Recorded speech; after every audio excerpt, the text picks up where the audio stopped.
Last night was the Indiana primary, and Republicans had a very disappointing night.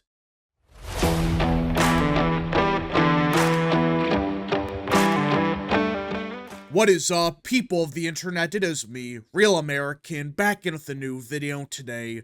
It is time to do a post-mortem of last night's primaries in the state of Indiana, because Republicans had a bad night last night. That is one way to put it. Like, you talk about an absolute disaster, that's what the Indiana primary was last night. Republicans suffered defeat after defeat at the primary level. We had so many good options up and down the ballot that sadly lost. This was a bad night. This is not a swing state. This isn't a Democrat state. No. This is a deep red state in Indiana. Yet Republicans suffered a bunch of embarrassments up and down the ballot.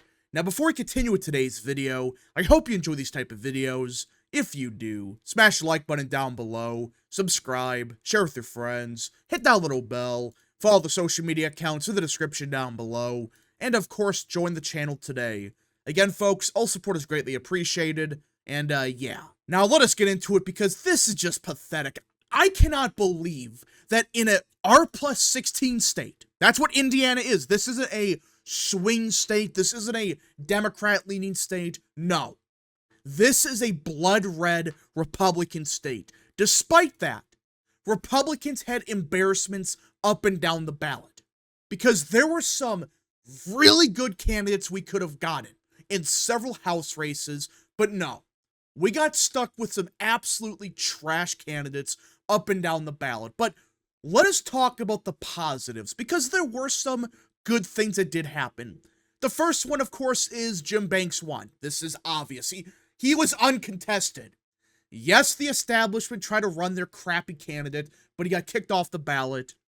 And Jim Banks will be the next senator of the state of Indiana. That is a massive W. Who is replacing Mike Braun, who Mike Braun is good in his own right, but Jim Banks is an upgrade over Senator Braun, who, funny enough, ran for the governorship, got the Trump endorsement, and he won.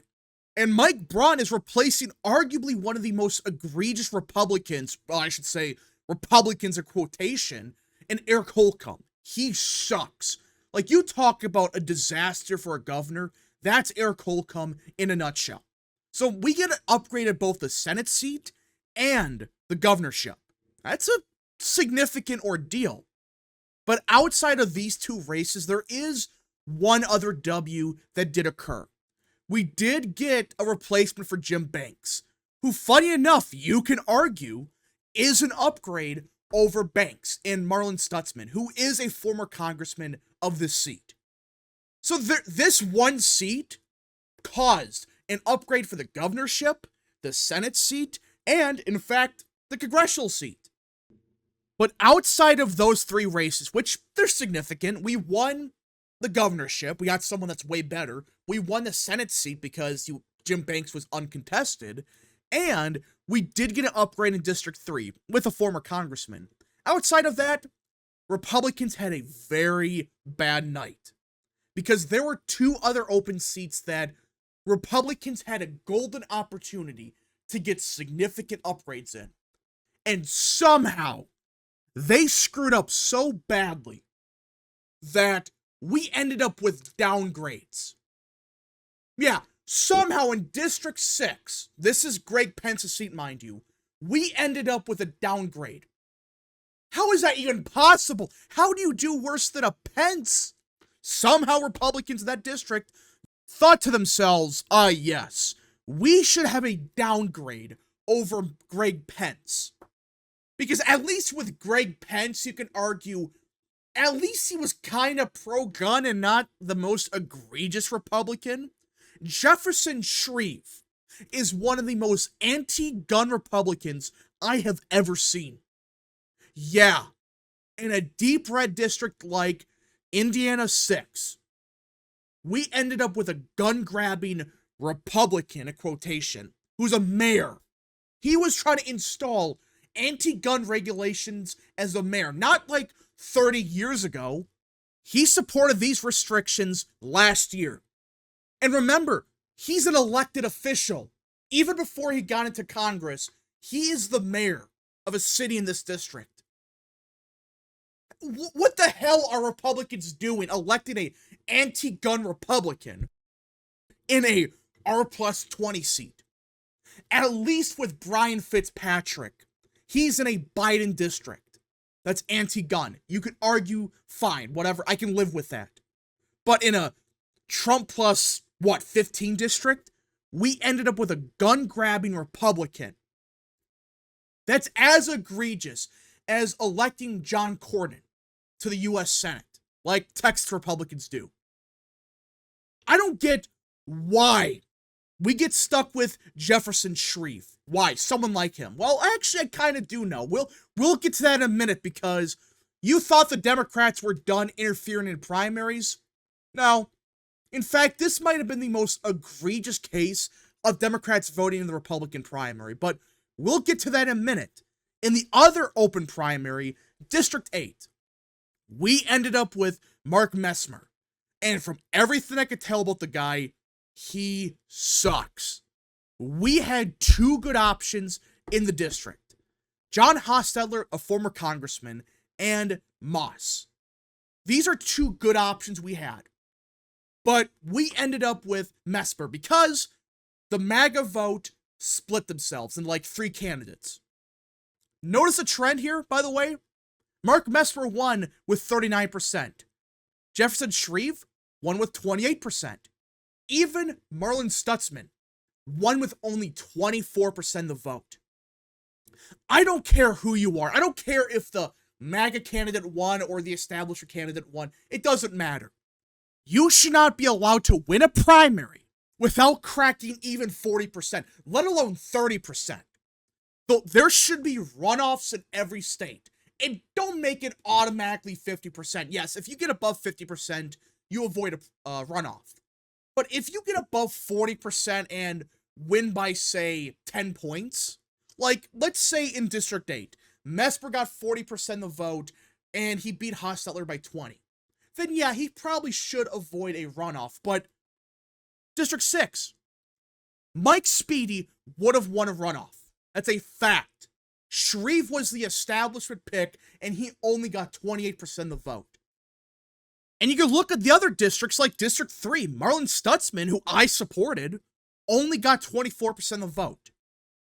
Hell, even District 5, Victoria Spartz, who is the incumbent, mind you, she is the congresswoman of District 5, couldn't even crack 40%. Now, granted, she did retire, then she unretired, and then, yeah, it was a messy situation, but either way, should she be the winner of this race when she couldn't even crack 40%? I think it's just common sense that you should have automatic runoffs when one of two things don't occur. One, any of the candidates crack 50%. If anyone cracks 50%, no debate, automatically he is the winner. At least the primary. Again, I don't support runoffs in the general, but either way, in the primary at the bare minimum, it should be, if you get 50%, you automatically win. No runoff. But if you get above 40% and win by over 10 points, like Messmer almost did, if he would have gotten 40%, he would have won by 20. He would have avoided a runoff. But in this circumstance, there should be a runoff. Same thing, especially in District 6. What is this? The establishment pick gets 28% of the vote, but he wins. That's why I do support runoffs to a lesser extent. I just think it should be modified where a situation like District 8, where if he gets 40% and wins by 20, should there really be a runoff? I don't think so. But that's the least of our concerns in this primary. This was a disaster, not because there wasn't runoffs. That's part of it. You could argue, however, the biggest reason this was a disaster were because of Democrats. Once again, we're dealing with this crap of Democrats voting in the Republican primary. And do you want some proof? Just some statistical proof that Democrats 100% voted in the Republican primary. Let's look at the presidential primary, which Trump won by, 68 points. And people were saying this is a bad result for Trump because he only got 78% of the vote. You know, this is a horrible result. This is the end of Orange Man. Well, look where Nikki Haley did best. Marion County. This is where Indy is. Remember, back in 2020, Biden won this county by over just under 30 points and by over 110,000 votes. This is one of the most Democratic parts of Indiana. You take a guess how many people voted on the Democratic side for Biden. 35,000. Just take a guess how many Republicans voted on the Republican side. Look at that. 30,000 people voted just for Trump, but over 15,000 people voted for Haley. So that means, just doing basic math, Republicans outvoted Democrats in Indy by over 10,000 votes. You know, one of the most Democratic parts of Indiana. If people are going to deny this, I have no clue what to tell you. If you're just going to deny that Democrats, they actually did not vote in this Republican primary, you're coping. You're out of touch, you're delusional. How the hell? I understand that Biden's the incumbent, but he only got 178,000 votes. I understand that, you know, is low turnout, but this is Indy. Republicans outvoted Democrats in Indy. How is that even possible with low turnout? Which we could talk about Biden's turnout.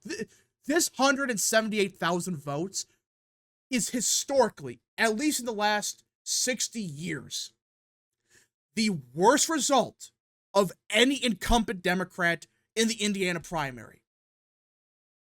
Every other incumbent cracked 200,000 votes. Hell, every winner of the Indiana primary cracked 200,000 votes. Most of them cracked 300,000 votes. Yet Biden couldn't even crack 200,000 votes. And that means one of two things. Either way, it's not good for Democrats. I'm not saying Republicans had a good night. They had some bad turnout. I mean, not even 600,000 votes, but you could say that's the weather, whatever. But either these voters care so little about voting for Biden that they give him the most pathetic victory in the Indiana primary, at least when it comes to total votes in history, or they voted on the Republican side, which you can argue is the case because the principled conservatives, aka the moderates, the establishment picks, they did best. Take a guess where? Where Democrats usually do the best in Indiana. Is this a coincidence that Brad Chambers did best in Marion County? I mean, that's not just a coincidence. Hell, even in Evansville, which he did lose, he still cracked 35%, 40%. You know, there are some counties where he did maybe go under 30, but there's a clear correlation. Areas that Democrats do better in, especially around the Indianapolis area, that's where Mike Braun performed the weakest.